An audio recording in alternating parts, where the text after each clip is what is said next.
All right, so this week I'm here with Warren Johnson and Bruce the cat. Never mind Bruce the cat. But we've talked to you at your farm about your farm history, but this is a little bit different. We're going to talk about dairy policy because The dairy industry and policy, yep.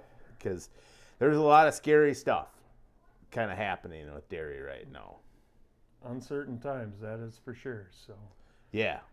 yeah, no, I am the board chair of Ellsworth Coop Creamery, but what we're going to talk today is my personal beliefs and, what I've seen in the industry in my 40-some years of being involved in the industry, about 40 years. I started pretty young, so just what I've seen and kind of the knowledge I've gained, but this is my own personal take I have on these ideas. And we visited several times in the last month, Yep. talking about this and planning. So, yeah.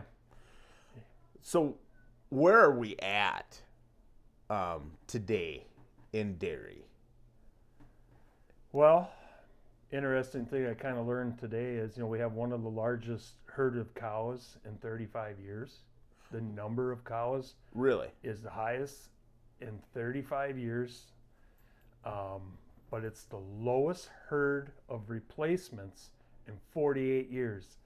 So we got two tidal waves. We've been told for the last 2 years there's no replacements, but yet the herd keeps growing. But yeah, this fact is kind of learned it today from a fellow board member, but and the replacements are low and cow numbers are as high as they've been in 35 years. And that number gets used against you. Right. But yeah, so that's kind of what pushing, but it's, if you notice all the new dairies are moving out west, Kansas, Nebraska, Texas, South Dakota, North Dakota, which I find very unique because where they're being built, there's no water for.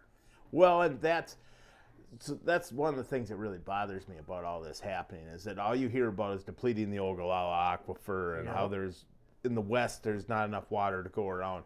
How pissed would you be if you were a crop farming out there and a dairy moves in by you and pulls the water levels down even more? About 3 years ago, I had a salesman in my office at the farm there, and he managed a 5,000 cow Jersey herd north of Fort Morgan, Colorado. Yep. And he says, they ran out of water. Half their acreage went to non-irrigated. They took so much water away. He said there was a brand new robot farm, 1,200 cow robot farm, brand new, sitting empty because there's no water. And this is, Fort Morgan, Colorado. So it can happen. It's the other day I made a phone call to the president of National Milk. I said, do you find it interesting that all these there's a couple big processing plants, but all these big farms are being grown in the area where there's not a 50-year supply of water. Right, because I keep hearing, at best, say Panhandle of Texas, they're talking 20 years. Yeah, and a dairy does take a lot of water, let's be really honest. That was always a strong point in Wisconsin. We had good water and plenty of it in most of the state. I mean, there's some areas where there's tough water too. It's deep or whatever, But I guess that's what's so frustrating to me is when I look at the changes we've seen, especially where we're in some of the more rolling ground, highly productive, but very rolling ground.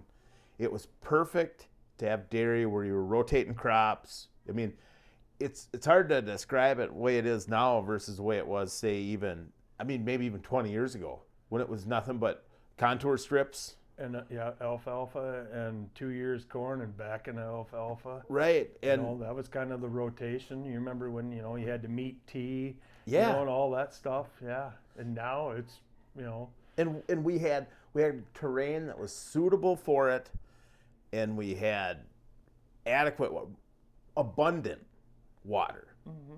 I mean, not even adequate, like abundant water. Yeah. And it's like, so it made sense to dairy here. We didn't need to irrigate. As a matter of fact, we put tile in places to get rid of excess water. We have so much. Yep. And we had land that really was suited for forage production and worrying about less erosion and everything else. Then we transitioned we moved the dairy cows out. We went to corn and soybean rotation. And houses. Yeah, and houses, and yeah, you're right. And it's not been good for the land. It's not good for anybody. No, I mean, even like on our personal farm, we're going into back to more hay, less corn and silage, because, rolling land, I'm 45 miles north of here and long the St. Croix River, and we got rolling land. And, when you're concerned about erosion and stuff, and we've actually changed to go to more alfalfa and less corn silage. Yeah. Just for that purpose, So, yeah. But no, there's so many fronts on the dairy industry. The beef herd, I got friends that ranch out west, and they're like, oh, you dairy farmers always ruin everything, too many animals and whatever. But, RFK Jr. was at CattleCon and says, you guys got to grow the beef herd or we're going to import the beef. And I think the dairy farmers have a solution to that. I personally believe, all the farmers in the Midwest, if you're selling fresh 2-year-olds, fresh 3-year-olds, and you send them to the sale barn, the big guy's coming and buying them, and he's going to use those cows to put you out of business because of his volume. And maybe everybody I think should be breeding beef. If you're not growing your herd, use a certain percentage of beef. So you're not selling spring and heifers and selling these milk cows, because you're kind of letting somebody else have the power to put, to oversupply. Right. Well, I always think back to the best milk prices I ever received was 2004. Or actually, I shouldn't say they weren't, maybe not even the absolute highest, but most profitable compared to our costs at the time. Yeah. And that had everything to do with the Canadian border. Because in that time frame there, you couldn't export, we used to buy a lot of Canadian cattle back in the day. Because that was a whole thing there in the early 2000s where big dairy would freshen a heifer, they'd put her on BST and milk her for 800 days. Yep. Never breed her back. Yep. And they would buy replacements. Well, suddenly, overnight, the supply of replacements dried up coming from Canada, and springing heifers went just nuts. Yeah, And that put a lid on milk production. Yeah, and as a farmer, everybody needs cash flow right now because the prices are tough, Yeah. So, but that little beef calf will put instantaneous cash into your supply. If you were going to retire in 2 years, I'd go 100% beef. Yeah. You get the instantaneous cash, plus you're not supplying animals in the industry to lower the price or oversupply. I mean, it's one way you can kind of control your own destiny a little bit. It's not asking people to dump milk or make political decisions. It's just like breed beef. How many decisions work good long-term and short-term?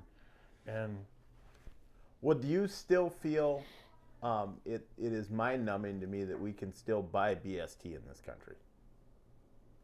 Do you think that still plays a part in some of this? I think most milk supplies, I guess I haven't put a lot of thought to that. I mean, it's... Because, like, if my wife goes and buys milk, I'll buy, like, Organic Valley fluid milk. Yeah. But if she goes to, like, an Aldi's or something, that milk is dirt cheap. Now, if it doesn't, and I don't know, I'd have to look at a package or something, but not all these milk say certified BST free. I guess I haven't put a lot of thought into that part of it, but I just, when you got these huge cattle numbers, they can use that against you, Well, is the milk supply even burdensome? I mean, so it's like the markets can get manipulated. Yeah, I mean, so like last Minnesota State Fair time, there was a little shortage of milk for bottling in this area. Okay. They were reaching out to people and, hey, you need it, because the federal government calls and says you got to supply milk for bottling, because that's one thing they will not allow to run out. But I just think the cows in the markets are moving to different areas. You start up a new creamery, you don't have instantaneous sales. Right. You know, and you talk to anybody, there's plenty of cheddar cheese. Anybody that would spend money to build a new cheddar plant right now, I think it probably isn't a very good business decision, because the money's all in the whey and you know, and the protein and whatever, but cheddar cheese is a byproduct. I said a year ago when we sat and visited that milk was a byproduct. I misspoke. It's cheddar cheese is a byproduct. Really?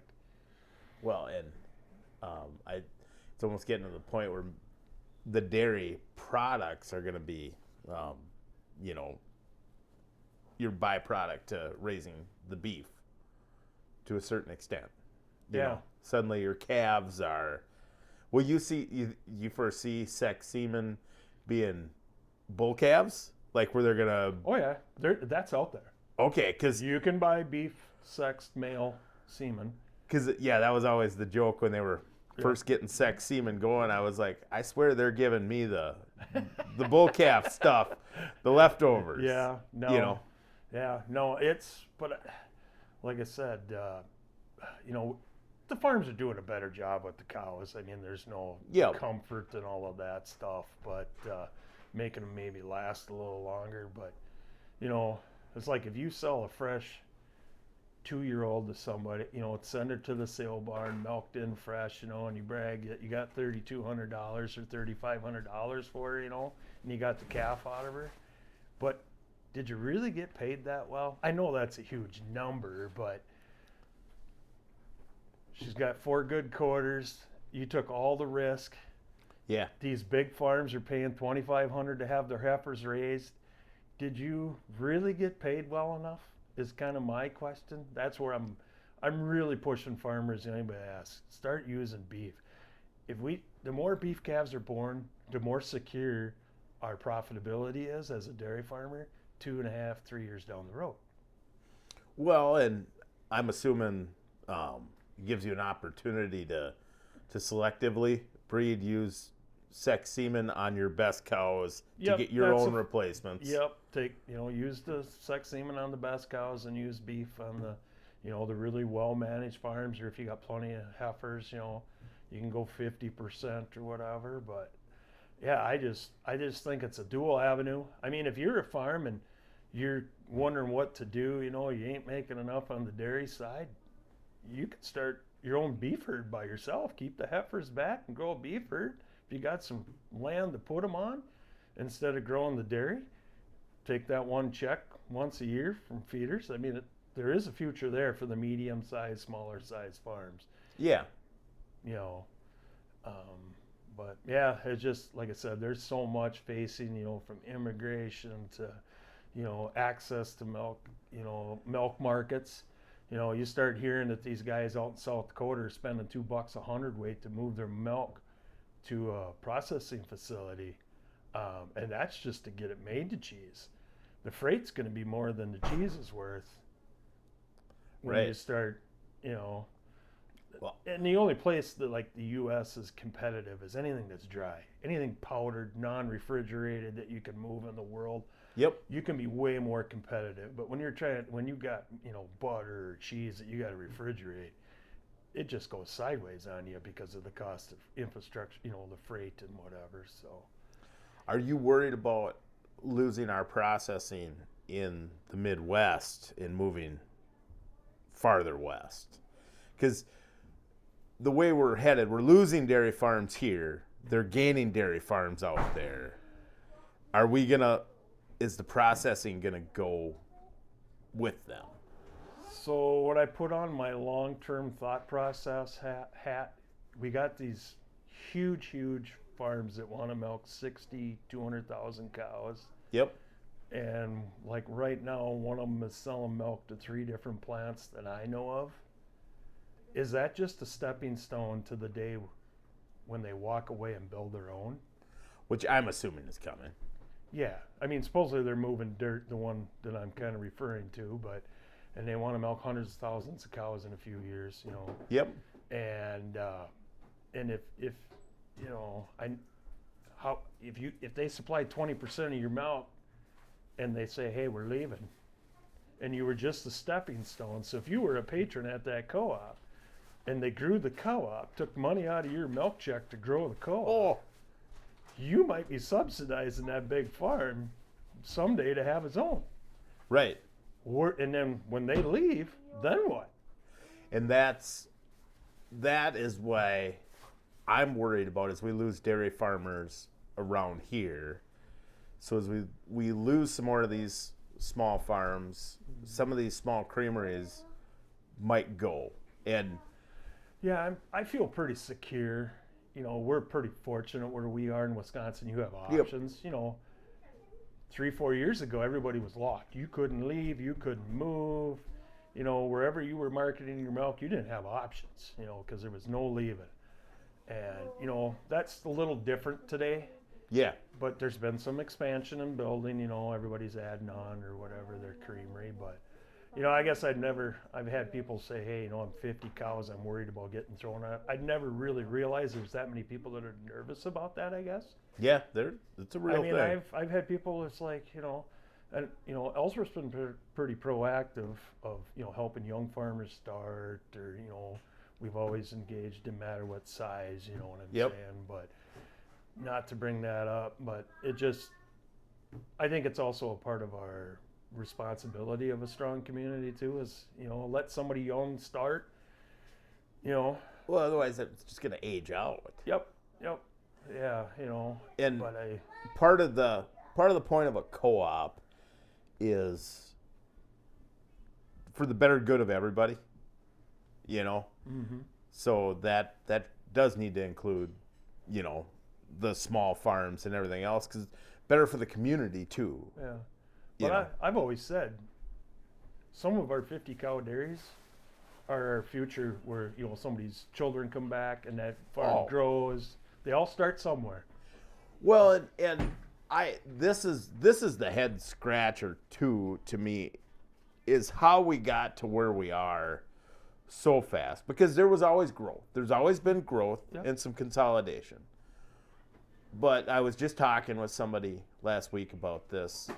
I think of up by Baldwin, the first 300 cow herd in our area. Yep. Early 90s. Yep. And that was one of those things where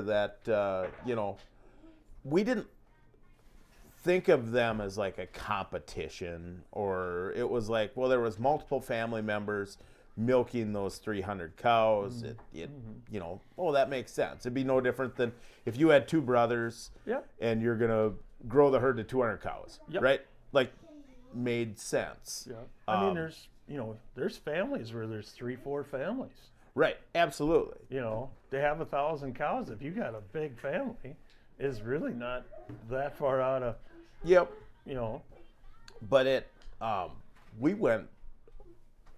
we grew so fast that, so 20 years ago, the 50 cow herd was almost predominant around here. I would say it was, I bet most of the milk coming into the creamery came from 50 cows or smaller 20 years ago. Yeah.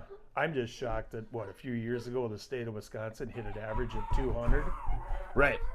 And I don't know what it is today, because it's been a couple years since that statistic came out. But I think, nationwide, the herd is 300? yeah, it could be. I believe so. Yeah. So And it's growing rapidly fast. Yeah, it went real quick, because it went from 30 cows to 50 cows took years. Yep. And then it went just bam, bam, Yep. bam. Yeah. And that to me is And scary. every year there's less of the small farms. Right. And we I- know when people say there's no young guys that want to do this, there's a ton, but how do they do it? Where's the Yeah, opportunity? Even to get in the beef industry, how does a young guy do it? Well, yeah, when you're talking land prices as high as they are, cattle prices as high as Yep. they are, Yeah, you don't turn beef cows out on $10,000 an acre land. you don't. You I worry about that, and maybe we're already there because it's the dairy. But I think when you have record high land prices and record high cattle prices, you have the possibility of confinement beef. Yeah. Oh yeah. because we have record low, or not record low, but we have low crop prices, Yep. high, land prices, high beef prices. I had a buddy that shipped a trailer load of hay over to an auction, and he got a check in the mail of a whole trailer load of $65 for a load of hay on a fifth wheel. He said it didn't pay the gas to go one way to deliver it to the sale barn. Wow. And it wasn't bad hay, but it has no value. Yeah. You know. So there you're looking at, I mean, that right there, you could be raising beef cows. Yep. Yeah. Dry lot. Yep. And I just, like I said, any of these farms, if you want to expand your business, that's what we're doing. I mean, we kept back a bunch of beef heifers last year in the springtime, and I've got 20-some crossbred beef heifers right now. They're on milk. We're growing a beef herd to grow the business. Because the dairy, I'm not going to be a K-flow, so in my community where I'm at, so we're just, we got another farm that we can grow a beef herd on, and yeah.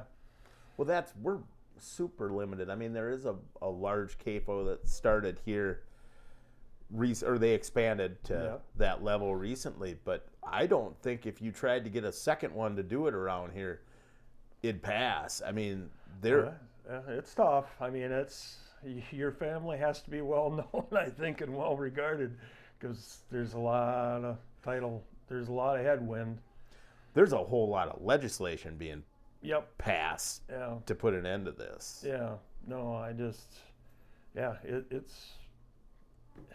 there's a stigma that goes with it, but there's also a huge cost too, because you start talking to people. It used to be, you get to 1,000 cows. Well, if you're gonna, put in a new parlor or whatever, it starts at over 2,000 cows before it starts cash flow.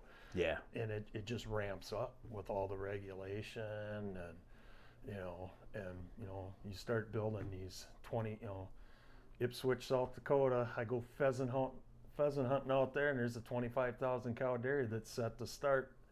And granted, there ain't 20 trees within 10 miles of where it's going, so the land's all right there. That's a lot of animals in one spot.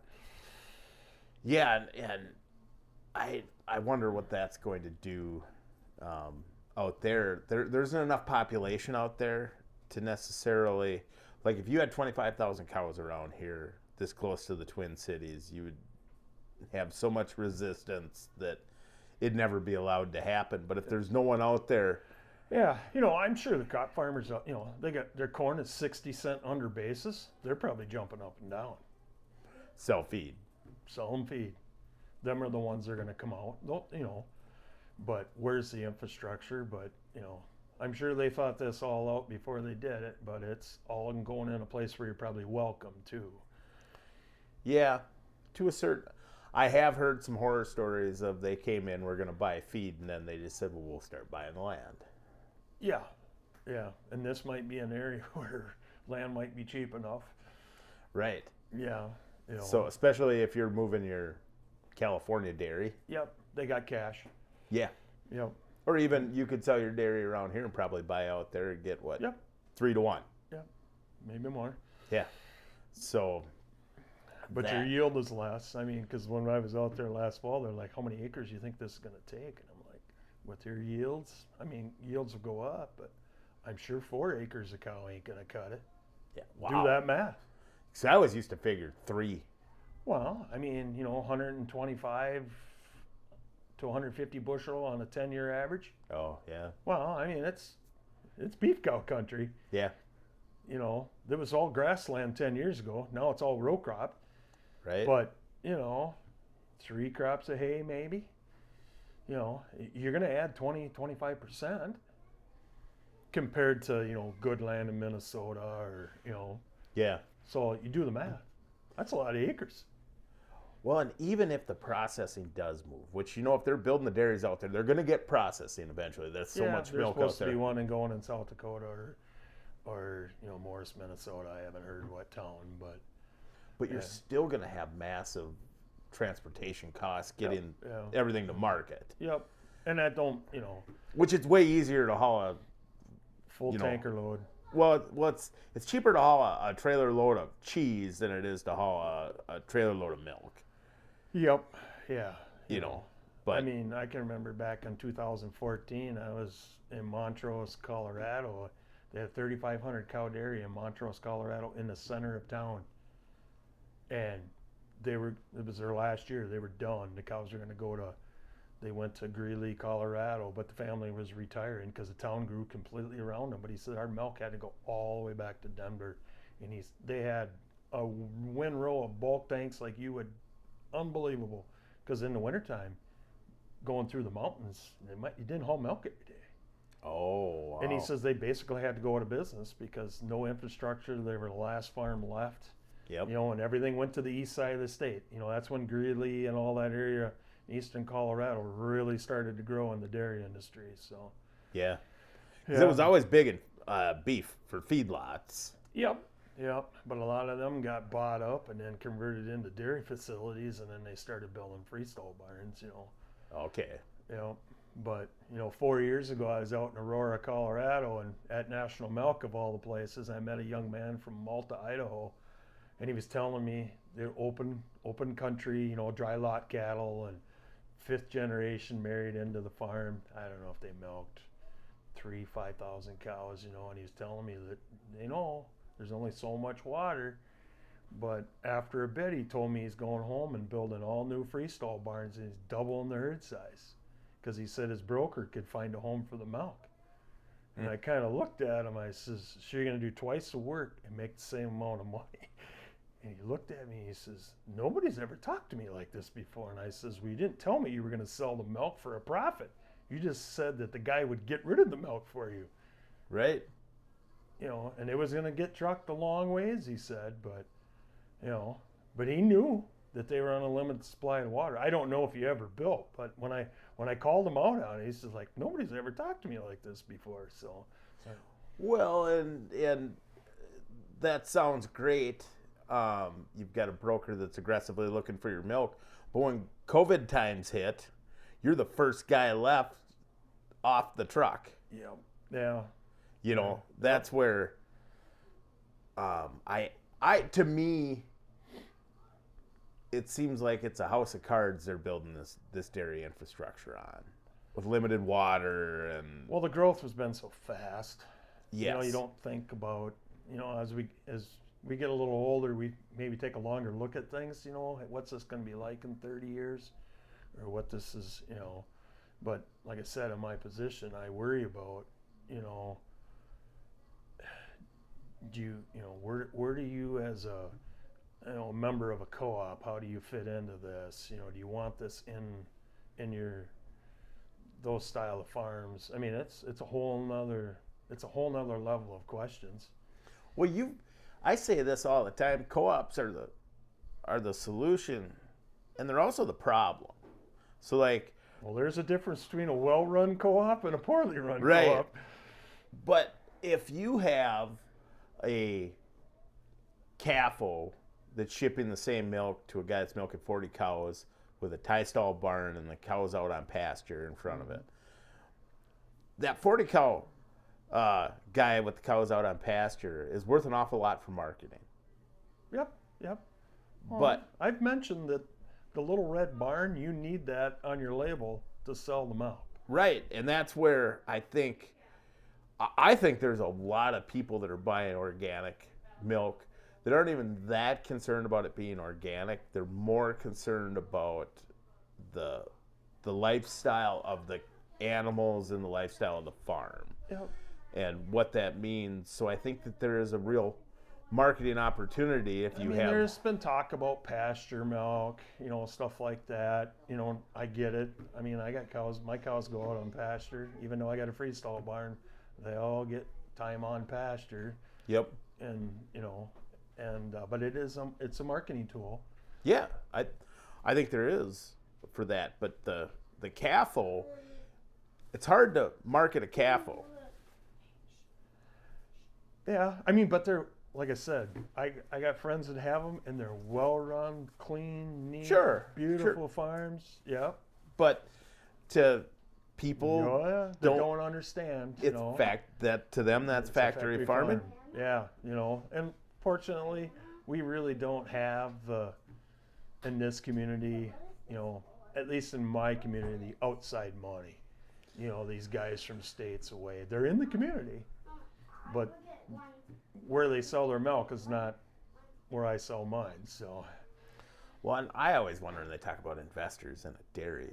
If somebody goes to me and says, I've got this business proposition. Do you want to invest in? I'd be like, what is it? And then the minute they told me a new freestall dairy setup, I'd be like, I'm out. But the amount of expansion going on in our when I talk to vet supply people, engineers, they say it's absolutely, there's no end in sight. It's just, and I'm like, we haven't even, you know, if I was a banker right now with immigration policies, financials, something happens, you might get a phone call, you're milking cows tomorrow. Right.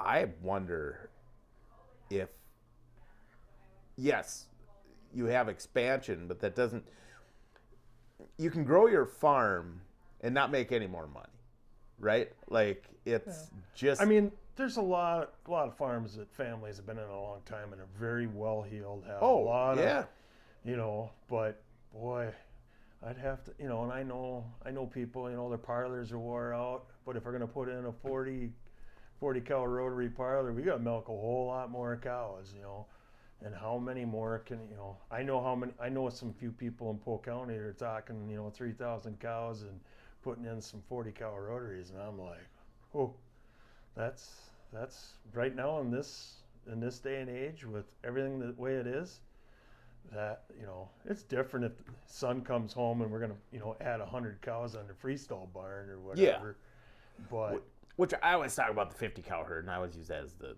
example. Yep. But that same 50 cow herd in a freestall setup with a parlor could be 80 cows, right? Yeah. Or you know, 200 or 150, whatever, because 200 is kind of the average, you know, size.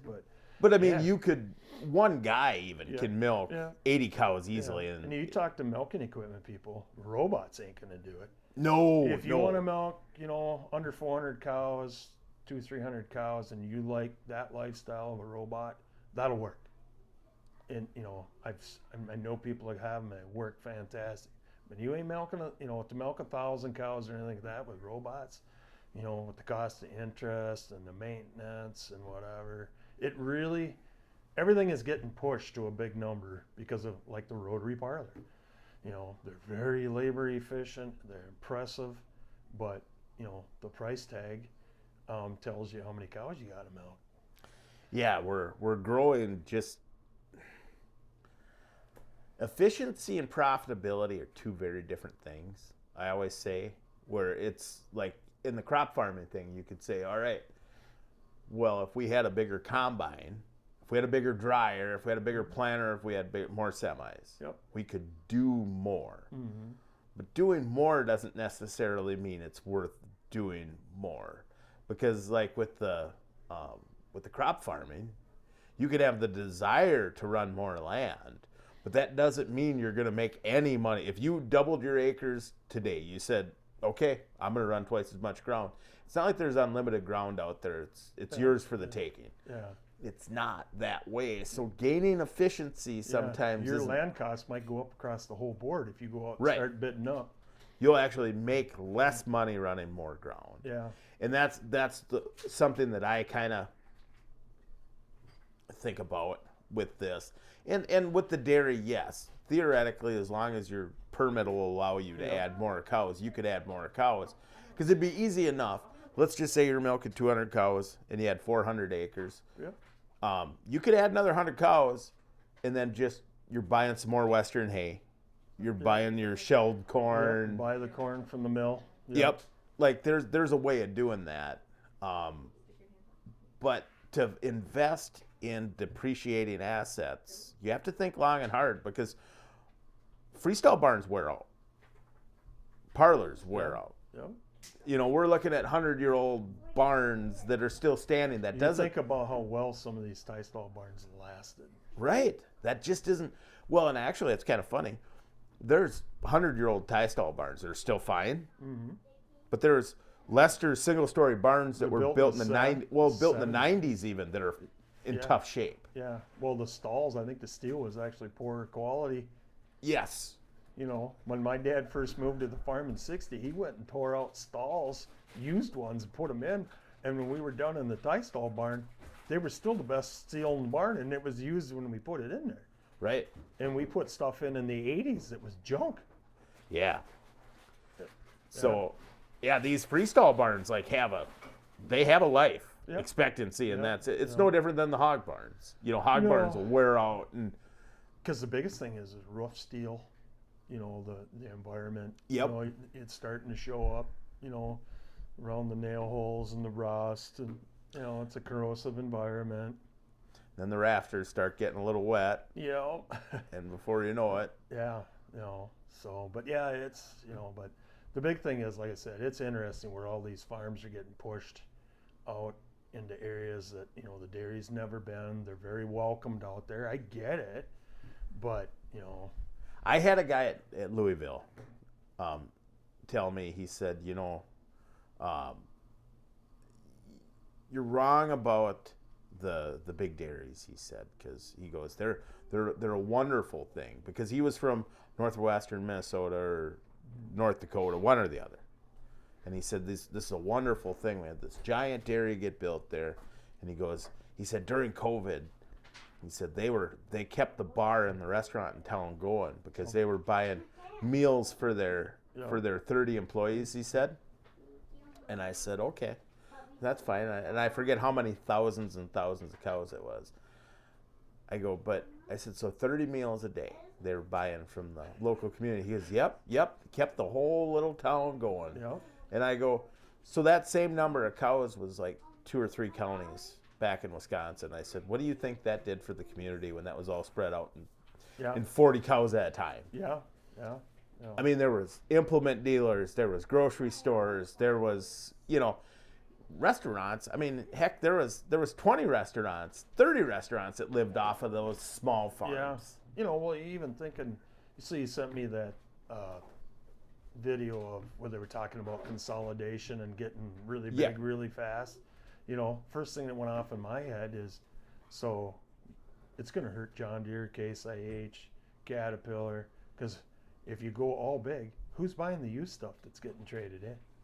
Well, and even worse than that is, I think you might think we're going to have this market under control, but what happens is there was competition in these farm equipment manufacturers. Look at snowmobiles, because up by you, Polaris, big deal, right? Yep. You think back to the heydays of snowmobiles, right? In the 1970s, how many? Hundreds of manufacturers. Yep. And so you would think, well, today there's only 3 manufacturers left, so there's less snowmobilers than there was in the 70s. So you should be able to get an unbelievable deal on a snowmobile. You don't anymore. Yeah. Because it's not worth their resources to do it. So if you did this massive consolidation and there's 5 farmers left in the United States, if you're one of those farmers, you're almost going to have your own manufacturing facilities, because these other companies, it's not worth it to them. Yeah, but like when you deal with your local dealer, you're gonna go, if you're gonna go buy the new one, he's hoping to sell your trade in, and then sell the trade-ins trade in. Right. Back in the like self-propelled choppers, who buys the second or third? Right. When it's got 3,000 hours on it or 2,000 hours, who's gonna buy that? More than once I've heard from dealers where they're like, we almost don't want to sell self-propelled choppers. Yeah. Because... Well, you remember when it happened to combines? There was that period of time there, like before the 600 Deeres, the 670s or whatever. When I bought my 660 Hilco, it sat on the lot for 2 years, and the guy buys a new one every 2 years, and they were going to trade he wanted to trade his next one in down in Cannon Falls, and they're like, Warren, you got an opportunity of a lifetime. They knocked the price by 45%. They took a haircut because he was bringing in his next one, and it sat there for 2 years. Yep.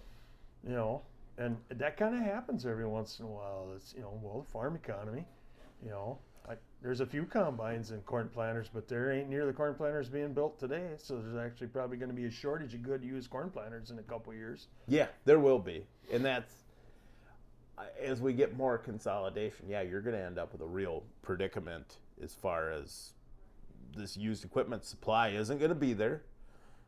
And the incentive of the manufacturers to invest in research and development for a shrinking market, they're not going to. Why would they? Yeah. Well, look at, you brought up Polaris. I mean, their technology might fall behind a little bit. You start cutting back because you don't have the sales, or times are tough. The same thing in the ag industry, anything. Hey, we gotta, let a few engineering people go, or we were talking earlier. Like the 50 and 55 series tractors. Yeah.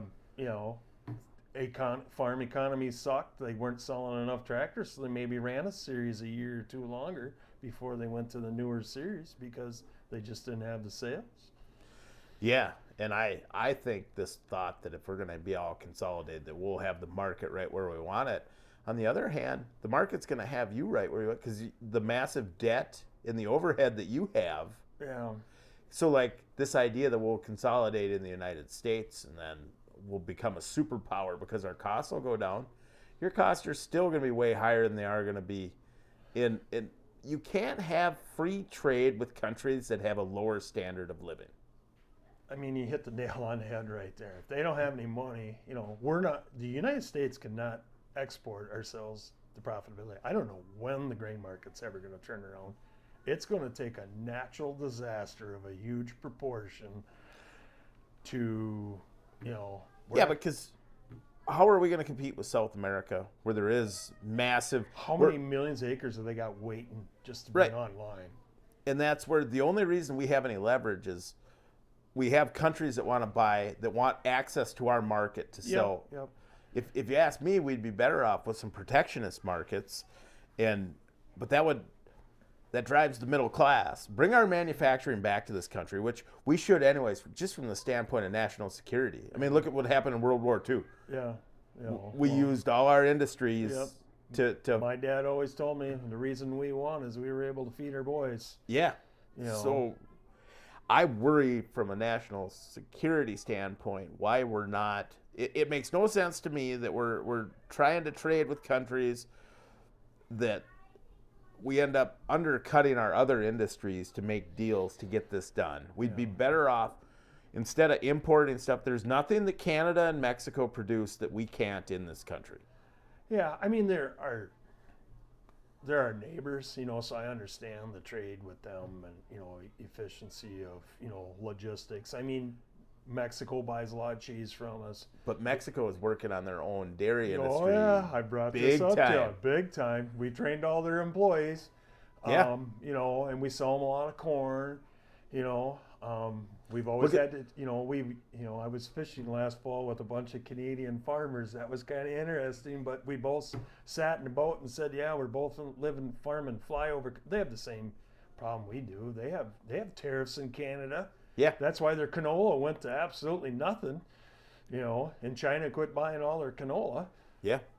But the dairy industry is changing in Canada hugely also. I heard there's a lot of consolidation. They're buying up the quota. Yep.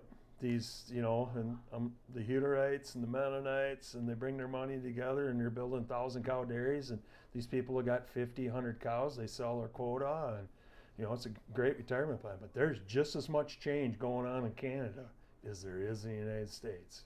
And for me, the solution comes, I think what we need to do is, you're never going to break up big farms. Like, you can't say we're going to put a law, you can't have over X number of cows. There's always reaction, yep. But we need to quit incentivizing it. Yeah. And because the more small farms, the better for rural America. The fact, in the time our population doubled, the amount of farmers dropped by 3/4. Like, why? You'd think any other industry, well, if they're building more houses, we need more guys to pound nails, right? Yep. Not in agriculture. We have less than ever number of farmers. Well, when you first started, milking cows on your own, or, I mean, they told us by now there's no way we could feed this country. There was no way. I mean, the handwriting was on the wall. We were going to get rewarded someday. Yeah. And handsomely. Didn't happen. No. Just like corn, like with these record high beef cattle, I just laugh when people are like, yeah, these beef prices, they're never going to come down because we're never going to be able to build up. And it's like, I remember them saying that about corn never going under $5 Well, too. that's, I made that comment about RFK at CattleCon. If you guys don't grow the beef herd, they're going to import. Yeah. I mean, the first thing after the election is they got egg prices to go down. Right. I mean, it backfired on the cattle prices, but the average rancher, 70 years old, he's not growing the herd. So well, and that's why I think all these programs that are responsible they're responsible for causing all the consolidation in agriculture, because nobody's going to farm 20,000 acres of row crops without crop insurance. Yeah. Nobody's going to do that without any kind of safety net, right? Yep. I bet your dad didn't run any kind of crop insurance for years. Maybe hail insurance. Yeah. But no. Well, we got all forced in in a way in crop right. insurance. What year was it when they really freedom to farm in the 90s? Yeah. And it was 50% subsidized, and they said in 10 years this is going to be a standalone, no crop insurance subsidies. And as when we talked last week, it's 70 to 80%. You know what the worst part of this is? There's only one crop insurance company left owned in the United States. They're all foreign owned. Yeah. We think the Somalians are misbehaving? All this money's leaving this country. Oh, yeah. The profits leaving this country. It's shameful. And that's the politicians' fault. Well, we allow foreign ownership of farmland. Look at our beef processing in this country. 2 of the 4 packers are foreign owned. Yeah. And the one their family might have spent a little time in prison too. Like, yeah, I know. I mean, it's, to me, I want to see the money out. I want to see the investment money back out. I want to see some risk put back into agriculture, because I think you would have smaller farms, and I think there'd be opportunity for young farmers. Yep. Old guys don't want to raise cattle. Nobody wants to be 90 years old really and raising cattle. So they're not going to have more than their pet. Right. And that's where if they want to grow the beef herd, you're going to have to incentivize these young guys. How are you going to they can't it's not laziness why they don't want to have cattle. No. I got a good friend Jack out in Glasgow, Montana, where I go mule deer hunting, and he's around 80, and his son's with them, and big ranch, homesteaded, and he's a cattleman. Yep. They don't make hay. They hire that all done. They're cattlemen. And he says, I'll never walk in an FSA office. That's a sin in his world. Yep. But he's got some community pastures that there's a bunch of ranchers that got together. They do a community pasture. The row crop guys, it don't affect them at all. They go right in and sign up for a government program. But he says a real cattleman, we hate But he says we were just talking about this about a month and a half ago, and he says, a low interest loan, he said, I could see that working in cattle country to get young people to start. That's the only way you're going to incentivize That's this. the only, yeah. Because around here it used to be, you could have a piss poor farm, and it had pasture land or something on that. Like if the cropland was bringing this price, that crappy land would be half price. Maybe less. Yep. And then a young guy could buy that, run cattle. Get started. And now some guy from the cities wants to own that to ride his 4-wheelers on a deer hunt. Land. Right. Absolutely. Yeah. I remember buying the one farm in 2011, and I put a value on that 40. It was 40 acres. Yep. And I put a value on that. There was a creek, wooded creek that ran through the middle of it. There was about 28 acres cropland on that 40. I put 0 value on that, and I'm like, I got to get my per acre price, tillable acre price at such and such. Yep. And that creek, that wooded creek piece that went through there is worth a fortune. Yeah. No, the guy sells some of my boat calves too. They farm in Iowa, and he just says the beef herd will never grow in Iowa because they did all the streams, the grass waterways. Yep. They pulled all the fences. He says you can't start a beef herd in a majority of Iowa because it's just the rules are against you. Well, that's why we should start grazing the CRP. Yeah. So how about we do that? So not just a CRP payment. We'll let you graze it. So it's a half price Yep. of what the CRP payment would be. We'll give you a half rate, Yep. but you can graze it, and you can bale one crop a year off of it or something like that. Like if you wanted to graze it part of the season, that incentivized beef production. I mean, you always got to think of the reverse or whatever, but we need to grow the beef herd.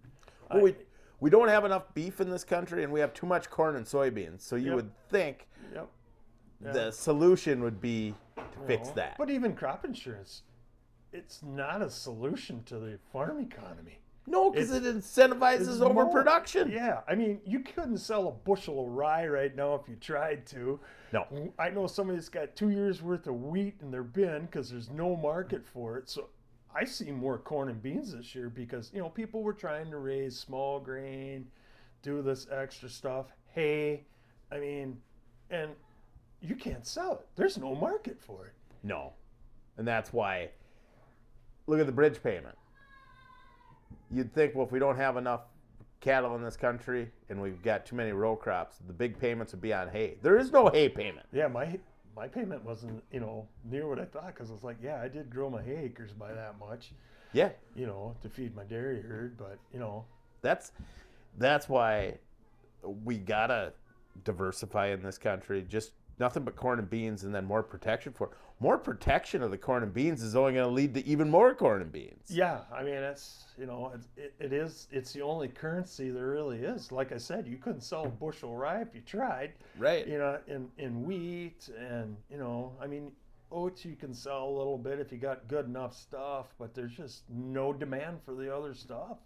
Right, and that's got to change. And the solution to more farmers is more livestock, because it's no different than around here. Why there were so many small farms is because a 40, 50 cow guy needed 150 acres.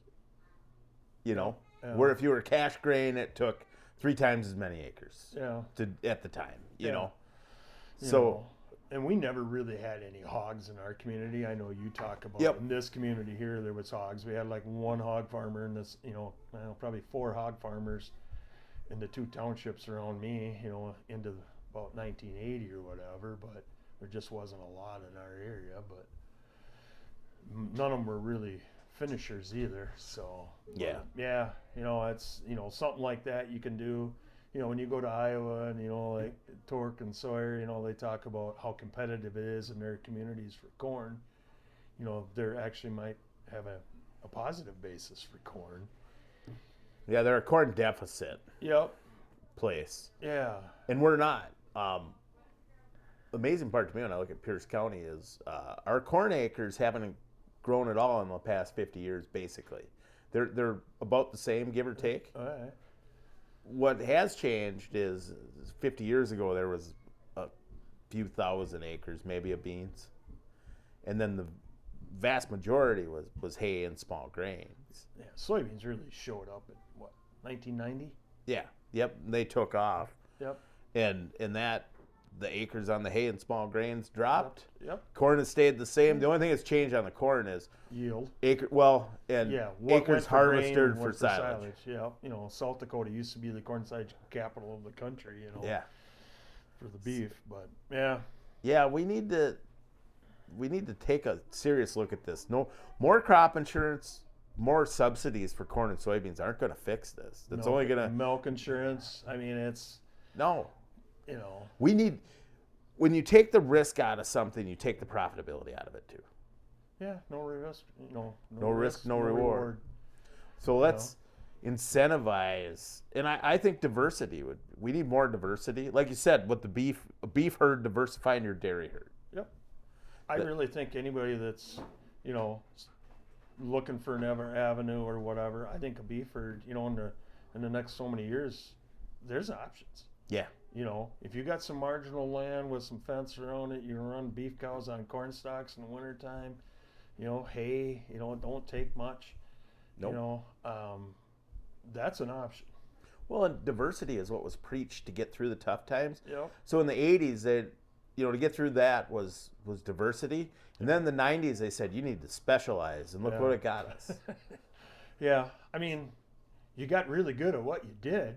But, big farms have done very well. But when prices are this bad, it multiplies really fast. Yeah, and some didn't make it because of that. Like, so to me, diversifying, you can be a dairy farmer and just say, I'm a dairy farmer, but your diversity lies in the fact that you're also, you know, you got milk, but you got beef, Yep. but you also you're raising your own feed. Yep. So that's another business entity. You know, do you fatten a few steers? Or, yes. You know, you're just you got to have multiple, you know, those options. You know, but you know, you look at you know, you watch like Gold Rush in Alaska. You know, now like gold is 4 or 5. Yeah. They're you know they're screening gold on marginal ground because it's just so profitable. I mean, the corn industry is same thing. They farm more marginal ground when prices were high. Well, that's all the CRP ground around here. I always said the best CRP ground came out in 1995. It was in for 10 years and it was out. Okay. And then after 2005, after the RFS, you know, because 85 was the first year of CRP. You could do that. So 95, the best stuff came out. Okay. And then in 05, the marginal stuff, they're just like, we'll farm anything. Yep. And, you know, just like putting corn out in South Dakota, North Dakota, and places where they didn't traditionally have that corn. Yep. The RFS and crop insurance made it, so we should do that. So to me, I think we need to change you know, we need more diversity back. Charlie, do you need a... but, yeah, I worry in general. I'd like to see the investors out, and I'm running out of battery. I know that. But one thing that I was thinking about before we quit, what about green? What about all this green energy and carbon credits? That's a scary thing for Midwestern small dairy. Yeah, you know, on social media in the last 3 weeks, there's been, you know, a creamery that sent letters out to people, and, you know, I kind of got introduced to that a few years ago, and it's that whole, you know, water usage, fuel usage, electrical, that's hard on a small farm. Yeah. So, and that's another tool. You know, it's another tool to, you know, put pressure on somebody, or, you know, because the biggest thing there's a lot of people that are scared of finding a place to ship their milk. I mean, that's real. I had a gentleman in my yard the other day, milks 2,000 cows, and, you know, and he talked about his co-op's not performing. And I says, go to the annual meeting and start asking questions. And he says, oh no, we sit in the corner and be quiet. Because he says, it's the only place to ship milk. And I says, that's the problem right there. Yeah. You know? And that's why I worry about the exodus of dairy. And I also think some of these big dairies, as long as we have some of these Green New Deal programs, are going to be unfairly subsidized because of, say, carbon scores or something. Because well, look how many dairies are putting in digesters. Yep. And there may be a pretty good profit in that digester tax write-off. Well, yeah, if they're getting subsidized for the green energy part of it. And to me, that's messed up, because you could say the efficiency of, say, the traditional Midwest small farm where all the acres surrounded those buildings, so you spread your manure there, you grew your crops there. You could have a dairy that's trucking feed 30 miles, they're hauling manure up to 40 miles, etc. But then they're going to put it in a digester so their carbon score goes down. When in reality, that's not efficient at all. Yep. Yeah. I mean, we've both driven through Baldwin when the 20 semis are hauling manure. Yeah. So I worry about that. I think we need to get some of this green energy policy out of there. It's killed Europe's industry. It's put their agriculture, they're so far behind, they can't feed them. They're not going to feed themselves in the future. And we shouldn't let them drive our policies. No, and it's driving up our farmland values. Yep. When all that, anybody that doesn't think that, just so these guys sign that solar lease, they want to keep farming, so what are they going to do? Can you open it? Sorry, but this is my autistic son, Charlie, if you're new to the channel. But Charlie's saying, I think we're done, and he wants, it's a chunk of Ellsworth cheese that he wants. Yep. Make him eat a lot. Yeah, he loves his cheese, so. Well, thank you, Warren. Yeah. No, it's like I said, anything dairy related, I enjoy visiting with it, and we got a lot of concerns in the industry. So I'm still very passionate about dairy, even though I don't milk cows anymore, because it means a lot to me in this community. it's our history. Yeah, there's a lot of pride in this community because of the dairy. My favorite memories are dairy farm memories growing up. I still love silos and Yep. barns, and I like our cattle and all that dairy related equipment. But me even say crop farming and beef farming, dairy.